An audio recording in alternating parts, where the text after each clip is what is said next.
Bienvenue dans From Roots to Heaven. C'est Valérie Demont. Moi, je reçois aujourd'hui Mylène Fizel, qui est facilitatrice en intelligence collective au travers de groupes mastermind pour entrepreneurs, notamment. Mylène, elle est basée en Bretagne. Elle est hyper mobile, elle est méga active, vous verrez. Elle est passionnée par la finance, l'entrepreneuriat, l'innovation. Et en plus, elle a une entreprise qui est disruptive dans le financement immobilier pour particuliers. Je vous laisse la contacter pour voir plus d'infos à ce sujet. Ce qui m'a intéressé chez Mylène, c'est sa gestion de l'énergie. Elle parle d'énergie basse, d'énergie haute et de créer ainsi de l'émergence. Cet épisode, il est un tout petit peu différent de ce que je fais d'habitude, parce que d'habitude, j'interviewe les gens face à face. Et là, on est en ligne parce que Mylène est en France et moi que je suis en Suisse. J'espère toutefois que la qualité sera pas altérée et puis que vous arriverez à bien capter notre échange. Alors sans plus attendre, on va parler d'énergie avec Mylène.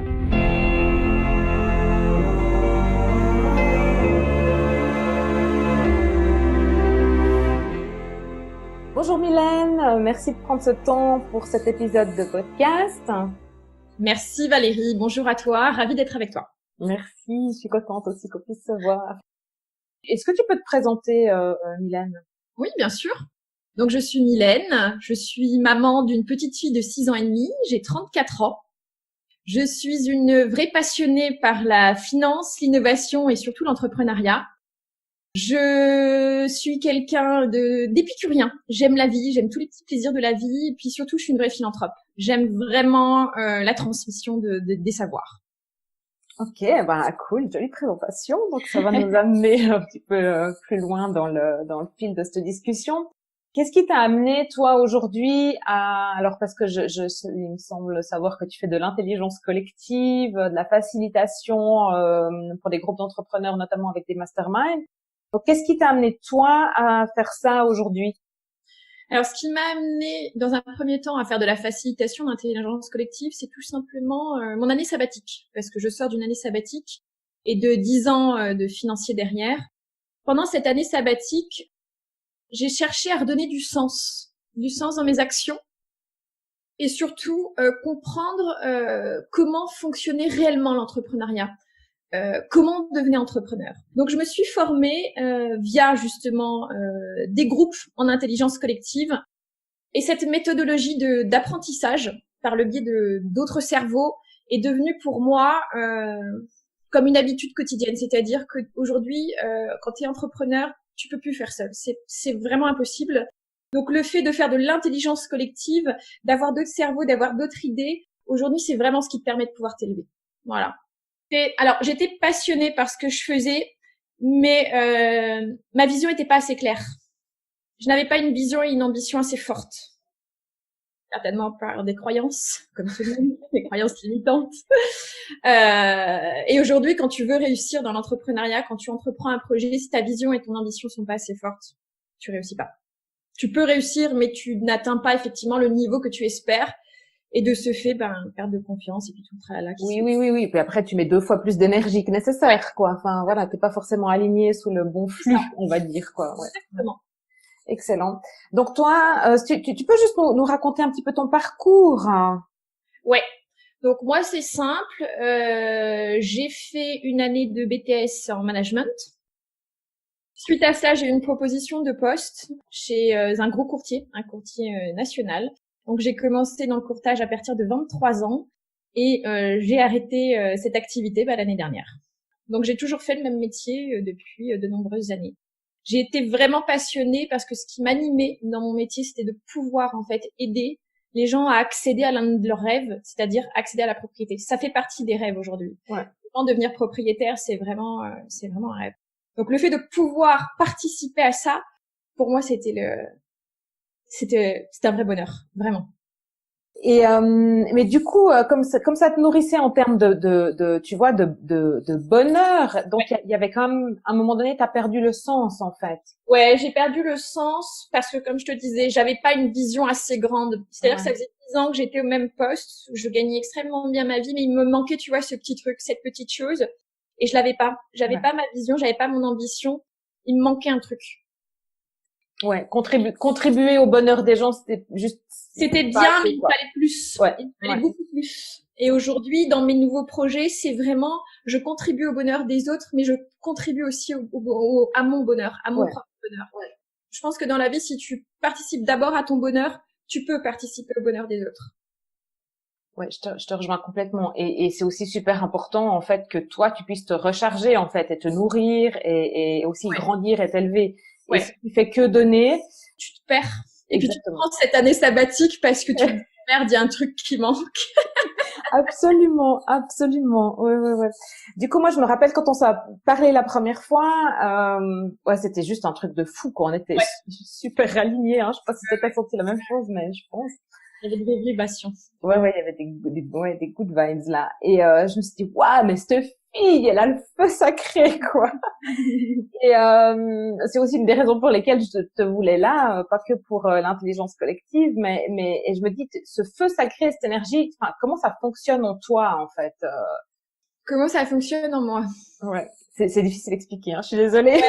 Ouais, parce que dans le sens où, en plus, quand t'as un cerveau comme le mien, c'est-à-dire un cerveau en arborescence, cette énergie, en fait, elle est géniale parce que ça te permet de toujours avancer, de toujours aller plus loin et toujours aller plus fort. Et en même temps, c'est déroutant. C'est pour ça qu'il faut apprendre à canaliser cette énergie que j'ai dans du yoga, en me recentrant, en me reconnectant à moi-même. Parce que cette énergie, elle est super positive et en même temps, elle peut être aussi destructrice, pardon. Parce que à un moment donné, quand t'as trop d'énergie, t'es trop enthousiaste, il suffit d'un petit grain de sable, on au plus bas immédiatement. Donc vraiment, le but de cette énergie que j'ai, c'est que maintenant, aujourd'hui, j'essaie vraiment de la mettre en fait en équilibre, de trouver le bon équilibre. Et c'est ce que j'appelle aujourd'hui de l'énergie basse, c'est-à-dire de l'énergie zen. Et c'est ce qui me permet aujourd'hui vraiment de créer une émergence et d'être beaucoup plus stable dans mes décisions. Donc concrètement, en fait, parce que tu vois, tu circules entre énergie basse et énergie haute. Je vois très très bien ce que tu veux dire. Et t'essaies de trouver une stabilisation, mais à un moment donné, t'as l'énergie haute qui arrive parce qu'il s'est passé, il y a eu un élément déclencheur où tout d'un coup t'es dans le flux et puis ça vient, t'as ta créativité qui est au taquet, ton cerveau en méga ébullition. Et là, concrètement, qu'est-ce que tu fais toi pour te dire, ok, parce que là, tu vois, si on veut rentrer dans les détails, tout à l'heure tu m'as dit que t'étais à fond là en ce moment. Concrètement, qu'est-ce que tu vas faire pour revenir en énergie basse et canaliser tout ça pour rester focus, quoi? Je me ressens, j'applique vraiment ce que j'appelle moi la règle des 3 C. C'est-à-dire que je vais me reconcentrer sur moi-même, je vais me reconnecter sur moi-même et je vais me recentrer sur moi-même. Je vais me dire surtout, est-ce que ce que je pense actuellement, est-ce que toute cette activité cérébrale aujourd'hui fait du sens avec justement mes passions, ma vision et mon ambition. Ouais. Si c'est non, c'est ok, c'est juste des émotions qui se baladent parce qu'il y a des choses qui m'ont stimulé, mais si ça fait pas de sens, je les prends pas. Si ça fait un sens, alors dans ce cas, j'avance avec ces énergies-là. Ouais. C'est hyper bien tes 3C, c'est un bon moyen de te canaliser. Moi, je fais ça un petit peu spontanément, mais des fois, ça me prend du temps de le faire spontanément. Alors, ton truc des 3C, je pense qu'il peut être utile pour plein de gens, quoi.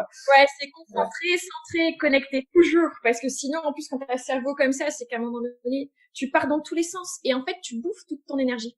Et toi, qu'est-ce qui fait que t'es nourri au quotidien, en fait, pour conserver cette énergie? Alors, forcément, si t'arrives à te mettre en énergie basse, tu récupères. Mais sinon, c'est quoi qui te nourrit, en fait?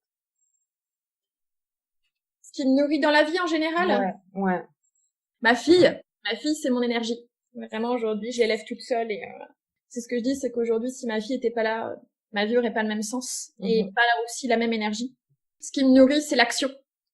Parce que si je suis pas dans l'action, je suis une femme d'action et quand je suis pas dans l'action, je pète un câble. Ce qui me nourrit aussi, c'est mes remises en question. Parce que si je ne me remets pas en question, j'avance pas. Et ce qui me nourrit, c'est toujours aller de l'avant. Je suis quelqu'un qui va toujours de l'avant. Je peux pas stagner, c'est pas possible. Je sais pas faire. Voilà ce qui me nourrit. C'est toujours d'avancer au final. Ça veut dire que si tu dis avancer, ça veut dire que t'es toujours projeté dans le futur ou ça veut dire que t'es dans l'action et t'es là maintenant, mais t'es dans l'action? Ouais, je suis dans l'action. C'est-à-dire que je vais vivre ma passion au présent tout en projetant dans ma vision future. Ouais. Tout simplement. C'est vraiment se dire, voilà, aujourd'hui, je suis dans l'action. Quelle est l'action qui va m'apporter vers ma vision future? Bon, moi, ça me parle tellement. Voilà. Je peux dire que ma fille, pour ça, est une force. Et du coup, est-ce que ça revient à dire, parce que moi, je suis toujours sur cette notion de sens, tu vois, qu'est-ce qui fait du sens dans ta vie? Alors, il y a ta fille. Qu'est-ce qui fait que tu te lèves le matin et voilà, que t'as ce feu sacré, cette énergie, cette envie d'avancer, de monter des projets? Ouais, c'est quoi ton grand projet à toi, en fait, quoi? Changer le monde, enfin, tu vois. Ouais, ça oui, ça oui. En fait, changer le monde, je pense que ce serait, enfin, c'est l'utopie, et à la limite, plus c'est utopique et meilleur c'est. Mais en tout cas, changer mon monde à moi. C'est-à-dire, ce que je veux faire, c'est tout ce que j'engage aujourd'hui dans mes nouvelles activités. C'est voilà, c'est mettre cette petite goutte d'eau, c'est semer ces petites choses qui permettront d'avoir un monde meilleur. Aujourd'hui, si je peux aider ces entrepreneurs à prendre conscience de leur passion pour pouvoir en vivre, alors je vais le faire. Si aujourd'hui dans ma nouvelle activité aussi dans le consulting, dans le financement, ça peut permettre aujourd'hui à des gens de pouvoir réaliser leurs rêves par eux-mêmes, alors je vais le faire. Parce qu'aujourd'hui, je veux que les gens sachent se débrouiller seuls. Je veux qu'ils acquièrent des compétences pour pouvoir y arriver. C'est hyper important. Redonnons de l'autonomie aux gens. Redonnons de l'autonomie aux gens. Ouais, exactement, exactement. Oui, parce qu'on a infantilisé les gens. Enfin, on On en a a déjà parlé plein de fois, mais ouais. ouais. Bon, ton truc à toi, c'est l'intelligence collective. Bon, raconte-nous ce que ça veut dire, quoi. Enfin, l'intelligence collective, on a parlé un petit peu en intro, Ouais. enfin, voilà, en te présentant. Concrètement, tu fais quoi pour les entrepreneurs en termes d'intelligence collective ou pour les entreprises, hein? Alors déjà, est-ce que tu connais l'un des facteurs de réussite de ceux qui réussissent, de ceux qui entreprennent? Oser? Ouais, ça fait partie d'un des facteurs de réussite. Ok, bon. L'un des facteurs de réussite, justement, c'est, tu vois, c'est né depuis très longtemps, ce qui s'appelle l'intelligence collective, le mastermind. Ça existe depuis 1920. C'est Napoléon Hill qui a écrit un best-seller, Penser et devenir riche. Ouais. Et en fait, il a missionné Andrew Carnegie, Oui. qui est allé en fait interroger plus de 500 chefs d'entreprise qui avaient une grande réussite, en leur demandant qu'est-ce qui fait que vous réussissez aujourd'hui. Et la réponse de tous ces grands chefs d'entreprise, c'était qu'ils se réunissaient au moins une fois par mois pour pouvoir échanger sur leurs problématiques, sur leurs facteurs de réussite, sur tout ce qui faisait leur réussite de chef d'entreprise. Ouais. Aujourd'hui, l'intelligence collective, c'est ça. C'est se réunir pour réussir. Au final, on n'invente rien. Ça existe depuis 1920. Napoléon Hill l'avait écrit. Alors, ok. Alors, dans les années 20, ça fonctionnait comment, tu vois? Parce que là, maintenant, il y a plein de groupements d'entrepreneurs, tu vois, enfin, nous, on fait partie de plein de cercles, enfin, voilà. Mais bon, enfin, tu vas boire un verre, tu discutes, tu écoutes une conférence. Moi, j'appelle pas ça se réunir pour de l'intelligence collective, tu vois. Donc, je pense qu'à un moment donné, on a perdu ce truc à quelque part. Enfin, Ouais. je sais qu'il y a des groupements d'entrepreneurs pour les entreprises libérées, par exemple, où là, ils fonctionnent selon le principe de l'intelligence collective. Mais je crois pas qu'il y en ait beaucoup qui fonctionnent comme ça, ces groupements d'entrepreneurs. Donc, effectivement, le processus aujourd'hui que moi je fais dans mes masterminds, ce sont des programmes sur 10 semaines où pendant 10 semaines, on va vraiment travailler. On va pas faire que la causette ou faire du brainstorming, des choses comme ça. On est vraiment dans l'action. Pendant 10 semaines, en fait, on va d'abord travailler le fond, puis après la forme. ouais. On va d'abord travailler sur l'émotionnel, sur tout ce qui est passion, vision, ambition, rôle et mission de l'entrepreneur. Ensuite, on va travailler le collectif. Ensemble, on va travailler sur les facteurs de réussite, sur le cercle de confiance, sur toutes ces choses qui aujourd'hui font que les entreprises réussissent. Et en dernier lieu, on va travailler sur l'intelligence cognitive, parce qu'on est quand même obligé d'avoir un peu d'intelligence collective. On peut pas être que dans l'émotionnel, c'est pas possible. Donc la dernière étape, c'est comment apprendre à mieux communiquer, comment prendre la prise de parole en public. C'est vraiment un programme aujourd'hui qui te fait que évoluer. Émotionnel, collectif, cognitif. Ça, c'est du vrai travail.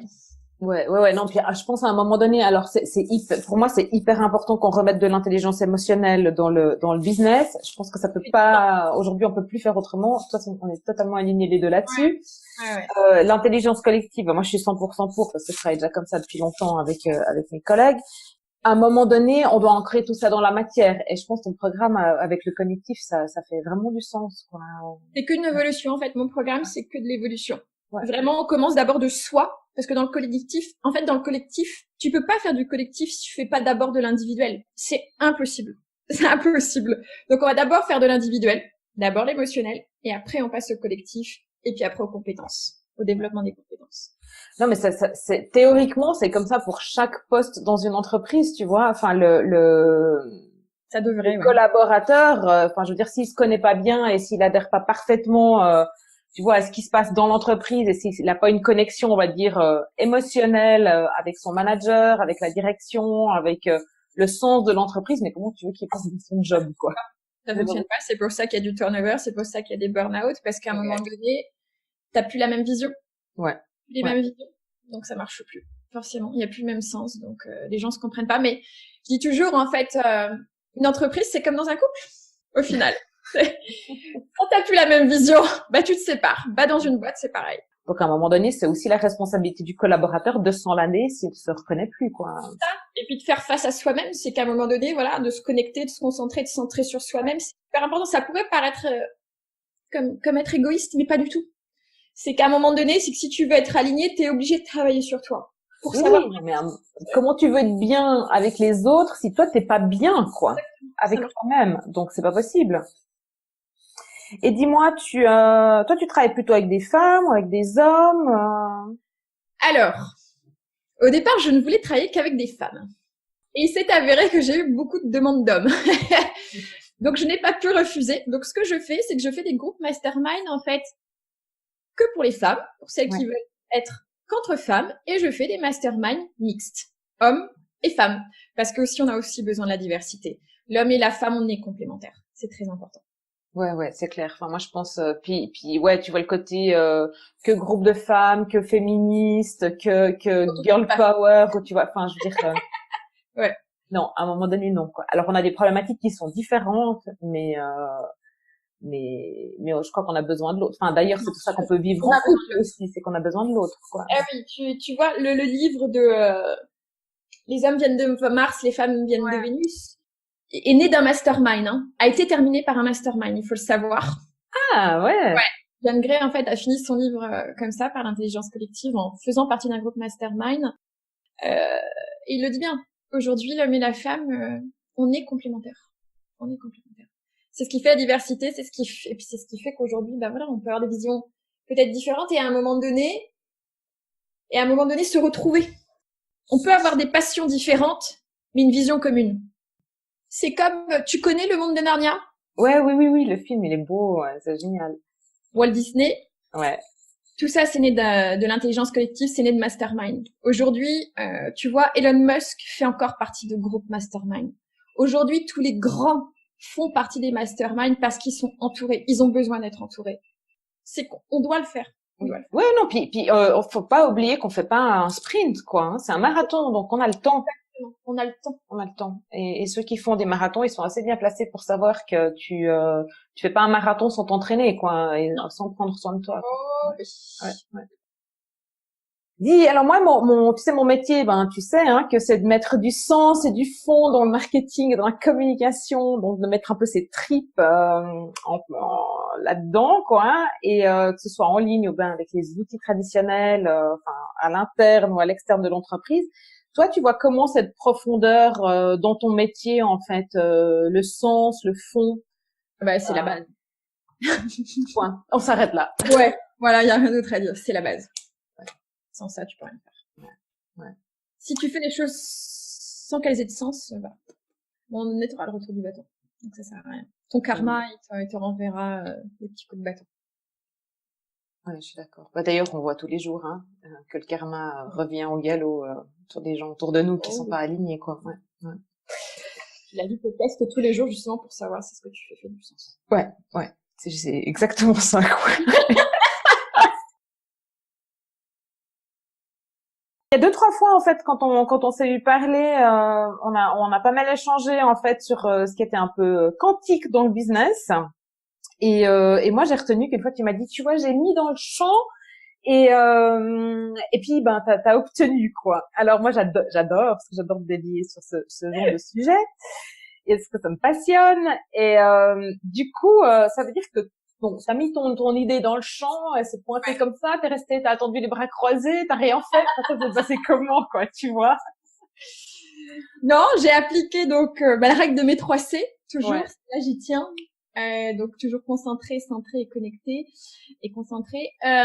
C'est vraiment se dire voilà, toujours pareil, la réflexion du sens. Est-ce que ce que je veux faire fait du sens? Si oui, ok, je vais poser l'intention.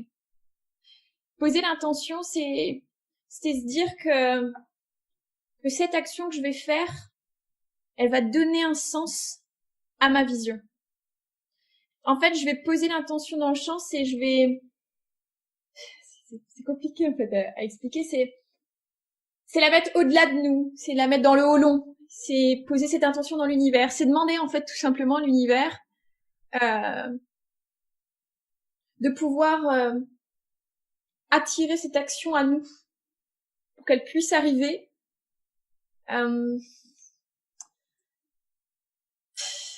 C'est faire vraiment appel à l'au-delà. Je suis perchée que je suis folle, hein. Et tant mieux. Alors moi je pense pas ça parce que je comprends tout ce que tu me dis et ce que je fais aussi. Te Donc connecter, voilà, c'est te connecter à plus grand que toi et c'est ça mettre dans le champ final. C'est poser ces intentions qui résonnent en toi. C'est ce qui fait. parce que l'énergie elle suit l'intention. Donc voilà, à partir du moment où tu vois moi j'ai quand je dis que je mets dans le champ ou que je demande à l'univers, c'est comme si tu vois j'ai toute un 360 de possibilités devant moi. Ou on va dire non, un 360, un univers 360 en face de moi, et je pose mon intention quelque part en face, et il y a toutes ces manières entre elle et moi d'y arriver, que ce soit en ligne droite, en cercle, voilà, tous les chemins dans le vide entre elle et moi, quoi. Ouais, c'est ça. Et juste c'est de dire, ok, maintenant, comment ça vient à moi, quoi, et comment je fais pour y aller, et rien que le fait de poser l'intention, l'énergie, elle s'enclenche, quoi. Mais c'est ça, il y a une citation que j'aime beaucoup et dans laquelle je crois énormément, c'est que les pensées font ce que nous sommes. Ouais. Ça revient à ça, c'est toujours poser l'intention, c'est la loi d'attraction. Oui. Voilà, c'est plus tu vas penser à ça et plus ça va arriver. Et c'est exact. Et ouais, c'est ça, c'est comme quand tu moi j'ai toujours cette image parce que les premières fois qu'on m'a parlé de ça, on me disait tu vois, c'est comme ton fils quand il apprend à faire du vélo et puis que tu lui lâches tu vois, tu le laisses aller tout seul, tu sais, il va tomber, il est tombé. Tu vois? Exactement ça. Donc à partir du moment où enfin voilà, c'est comme quand tu penses à un problème et plus tu donnes d'attention au problème, plus il prend de l'ampleur, quoi. Donc il vaut mieux penser parce qu'on est connecté au-delà, vraiment. Exactement. Ouais. Voilà. Mais ouvrons là, enfin nous on est déjà ouvertes, mais j'espère que vous qui nous écoutez, vous prenez des tips, quoi, il faut.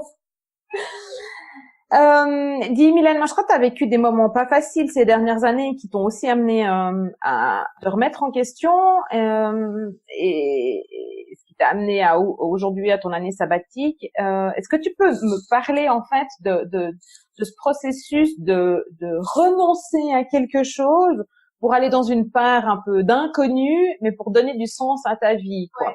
Parce que quand tu fais ça, je pense que tu te chopes des monstres flippés, quoi. Ah oui. Ah ouais, j'ai vécu une année, je dis toujours une année sabbatique qui a pas été si sabbatique. Elle a plutôt commencé catastrophique qu'autre chose. Parce qu'effectivement, quand tu quittes une zone de confort, il y a tout qui s'écroule. Tu te lèves et puis il y a plus de sens dans ta vie. Tu sais plus pourquoi tu te lèves. Tu sais plus à quoi tu sers. Puis tu sais plus quoi faire. Donc là, t'entames une dépression. Une dépression et puis tout ce qui s'ensuit. Après, je ferai pas étalage, mais voilà, ça a été plutôt très dur, une période très dure pour moi. Et au final, si c'était à refaire, je referais la même chose. C'est-à-dire que j'ai renoncé à un confort. Je me suis mise en danger et je me suis complètement isolée de tout. J'ai perdu des amis, enfin voilà, grosse remise en question et qui a été au final ultra parce que là où j'en arrive aujourd'hui, toutes les réflexions, tous les nouveaux projets que j'ai, si j'étais restée dans ma zone de confort, ben, j'aurais jamais autant évolué. En fait, les 6 premiers mois de cette année sabbatique, comme je dis, ont été voilà, très compliqués. Et les 6 mois d'après ont été révélateurs. J'ai appris qui j'étais, j'ai vraiment connu mes forces, mes faiblesses, ce qui me faisait vibrer, de quoi je rêvais dans la vie, quelles étaient mes ambitions, mes visions, ce qui me manquait au final. Parce que, comme je le répète, j'avais pas de vision et d'ambition assez forte. Donc cette année, en fait, elle a été magique. Donc voilà. Donc si c'était à refaire, je referais. Parce qu'elle m'a donné une force de ouf. Une force de malade. Voilà.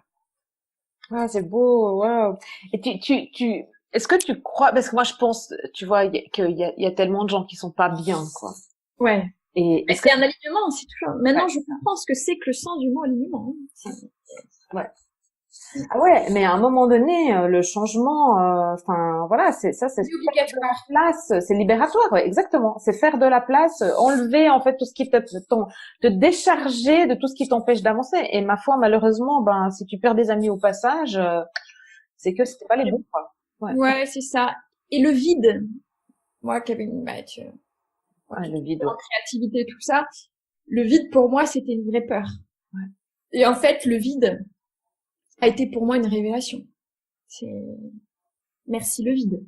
Parce que ça m'a vraiment permis de créer de l'émergence. Quand on dit que le silence crée l'émergence, ah bah, ça a été ça. Hein. Ouais. Donc, faites du vide. Ça fait peur, mais faites le vide. Et dis-moi, t'as eu des symptômes physiques en fait de cette transformation? Ouais. J'ai eu.